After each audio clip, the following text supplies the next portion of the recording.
Life. Once upon a time, the houris of paradise were walking in one of the gardens of heaven.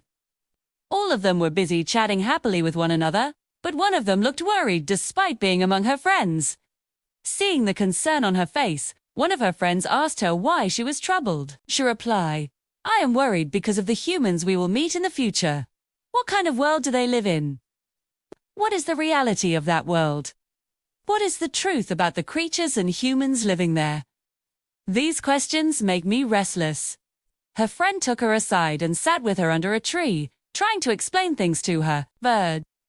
The worried houri became lost in her thoughts and started questioning herself. "I do not understand what morning and evening are. What are day and night? What is meant by life and death in that world? All these things are beyond my understanding." A thought came to her mind. "Why don't I go to that world and find out the truth myself?" She began to think of herself as a prisoner of paradise, believing that life existed only within heaven. She wondered why not see the outside world and understand its reality.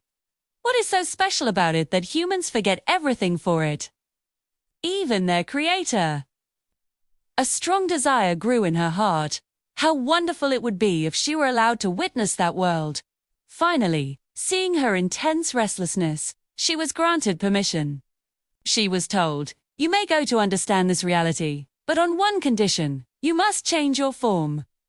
You cannot go as a houri. You must go as another living being. Observe the world and its truth, everything will become clear to you." So, she transformed into a fragrance and became part of a flower. She mixed with other flowers and began to express herself through scent. In this way, she learned about today and tomorrow, day and night. Then, from a bud, she slowly bloomed into a flower.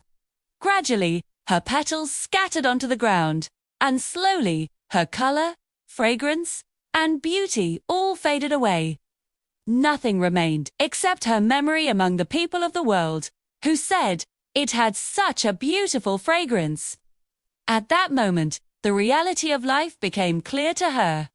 She understood why humans long for paradise. Dear children, do you know the lesson of this story? Let me tell you.